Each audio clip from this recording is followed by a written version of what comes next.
First of all, I am really privileged and honored to be among you. And in particular, I would like really to extend my appreciation to the UN Watch and the coalition of NGOs for organizing such a splendid and wonderful event. Yesterday, I was really amazed, those voices echoing all over the world, saying the same words. I'm so privileged and happy of having such an event and attending such an event. I was supposed to go to the congressional hearing today in Washington, and I decided to keep and to be with you here so that I can share with you as a civil society organization as a power. But I want to, in particular, I would like also to thank my colleague, John Dow, who actually managed to introduce me to this forum. I want to start with a great leader of this nation, Martin Luther King. When he was detained in Birmingham, he wrote a statement. He said, "Injustice anywhere is a threat to justice everywhere." And I think those words are echoing very well today, because wherever we are and we are seeing injustice, we should not rest assured that this injustice will not come to us. That his words today are quite alive, and the theme of this summit reflect clearly the importance for us to stand together as people and to respect the human being as such. But I think it is critical also for us as civil society organizations to really see what is really happening in this world. Clearly, we have to identify the issue of terrorism is a critical issue. I think we need to assess the political Islam as a real threat to the people of Muslims as well as non-Muslims. I think it is indeed critical that for us to look at issue of bad governance. I think these are critical issues that we need to focus and see through what can we do as people and as humanity. I am using this one because Sudan is a classical example of how all these issues are reflected. And for the world to see this country and its leadership, whether National Congress Party or Bashir himself, for how many times are we going to cry the same names again and again and again, while he's still continuing committing those atrocities? But let me assess what is happening in Sudan from the perspective of the global threat in terms of its political Islam. And I think I'm one of the people, I grew up as a child along the North-South border, seeing Islam with the people, but seeing Islam as a government. And I'm saying this one because Islam, I remember when we were fighting this war, children were collected to go and fight a holy war in southern Sudan in names of Islam.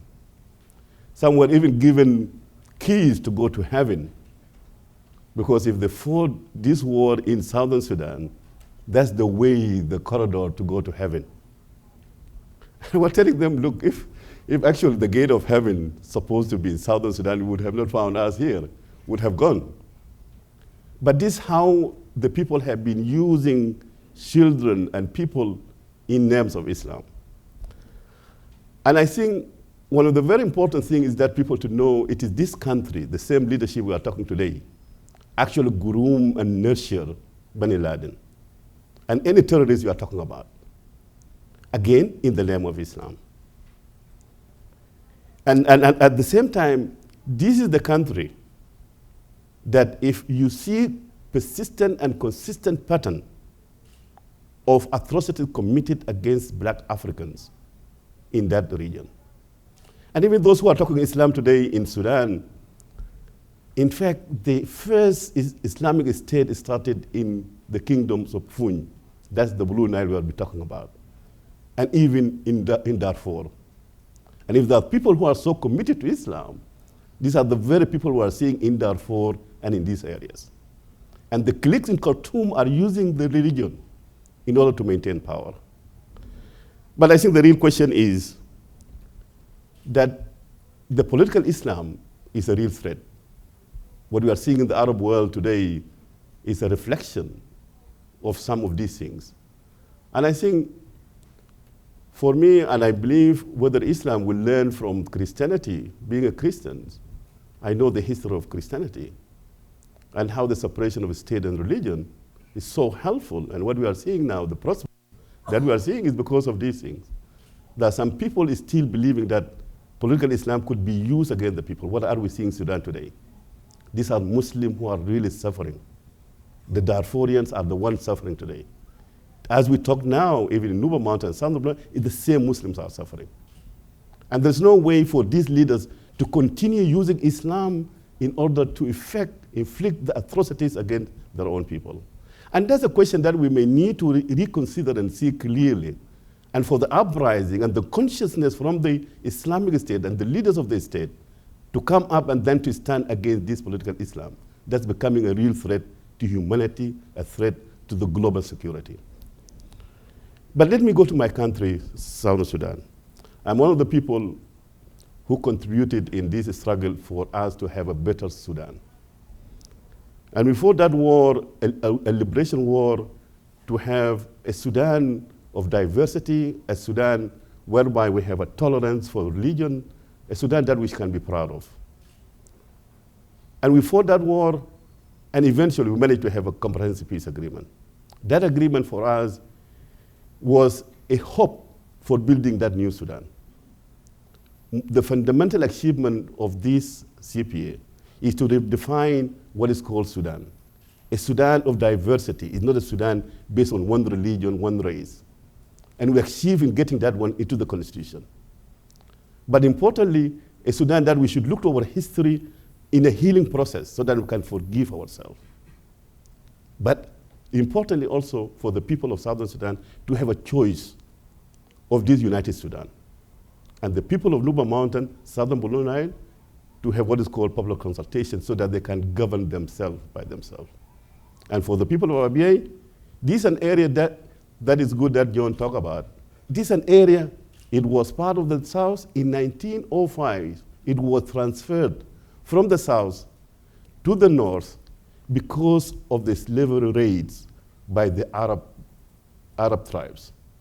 And the colonial administration decided to transfer that area from the South to be under one administration so that they can protect the Dinka people against the slavery raids by the Arabs.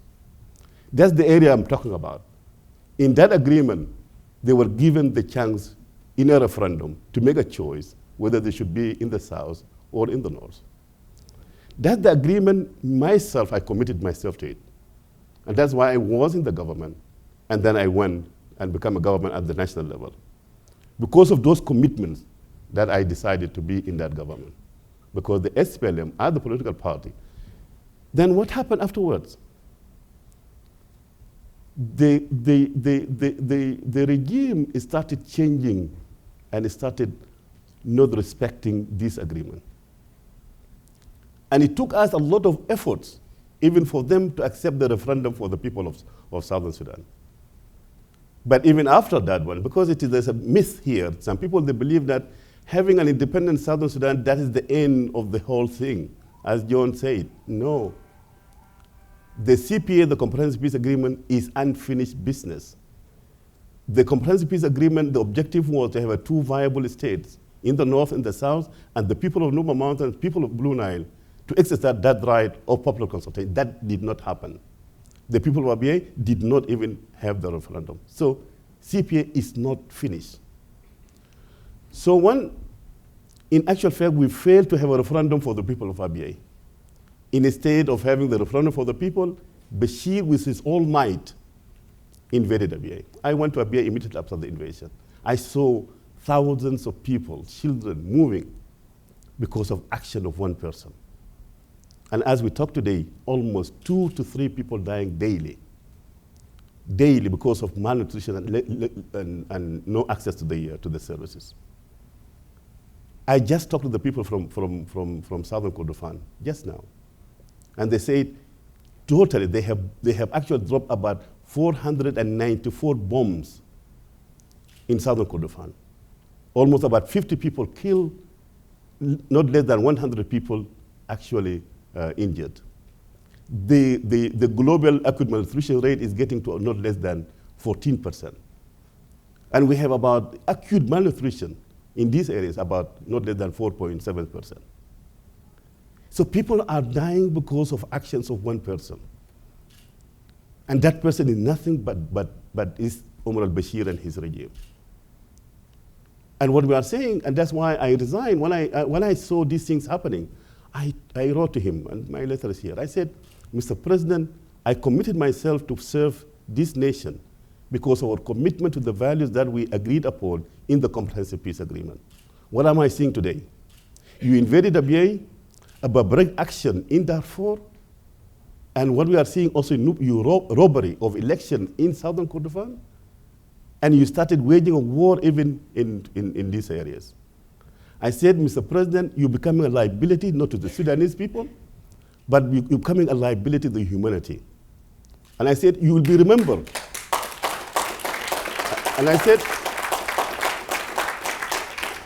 Mr. President, you will be remembered as a leader who decided to fight no any other people except his own people, with a record of abuses, of gross human rights abuses. That is your legacy, Mr. President. And I said, there's no way I can be fit into serving this government. And sincerely, I'm saying these things because how I felt so betrayed of an opportunity that we could have used and transformed Sudan to a better country. And this is a country of a great civilization. It is not a country that we see only misery, we see only famine. This is a country whereby we have the Kushite civilization based on African values.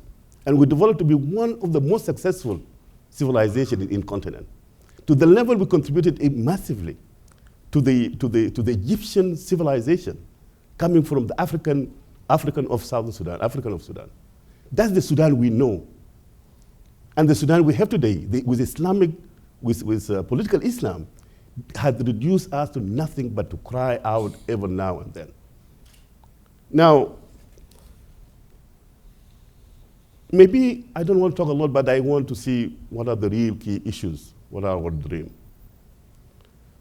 And I think the theme of this summit is so powerful. And maybe if there's somebody who dreamed, is Martin Luther King. And if he were to rise today from his grave and to see this great nation, he will be very proud. Today he was dreaming, and let us look into the future, and let us say 100 years, what our children will say, whether they're proud of us or not. I'm seeing you as a hope, because the way you testify and the way you have been presenting, the way you show solidarity is a reflection, that dream our children one day they will be very proud of. For Sudan, and for this meeting, I want to leave with you 3 or 4 issues. One, human rights abuses in Sudan. The Security Council managed to meet, and the preliminary information indicating there's a very clear case of crimes against humanity committed in Southern Kordofan. And the United Nations Security Council was about to commission a thorough investigation in these areas to see the atrocities committed by Sudan government. Some members of the UN objected to a simple fact that for the United Nations to go and see what is really happening in those areas. I would ask this summit to call upon those countries to allow a thorough investigation of human rights abuses and crimes against humanity committed in Abyei, in Southern Kordofan, in Blue Nile.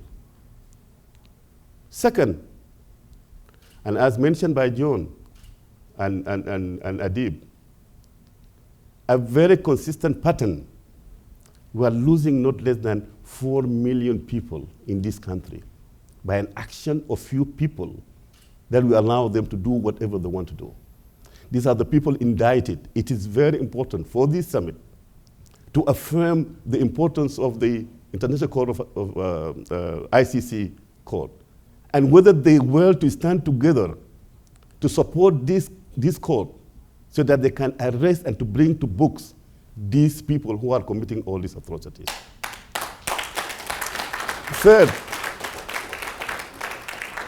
about the humanitarian situation that we are seeing in these areas. It is critical that for the world to stand up and to decide about no-fly zone to these areas. So that what they are telling me now, people are just in caves because the bombardment that is happening is creating panic and fear, leave alone for people to access services. It's not possible for us to push for a no-fly zone to these areas so that our people can access services. I have a dream, a Sudan that without Bashir is a better Sudan. A Sudan that all of us will be very proud as Sudanese. A Sudan that will have a very good relationship between the North and the South. A Sudan whereby it will be so related to the international community. A Sudan that should have its roots and the civilization that they have really pushed as great people. But that cannot happen unless Bashir is not there. And that dream one day, and I know that Bashir, how much he's doing, the suffering that is inflicted to the people, one day his time will come. And that time is really very near. And we hope, together with you, we'll be able to push and narrow that time so that he can also test the justice in the best way. That's the dream I have about Sudan. And I believe with us together, we can do it. Last, to conclude, I think what Martin Luther King said is quite telling. And let us say that dream and what he said when he was in jail, that injustice anywhere is a threat to justice everywhere. And thank you very much.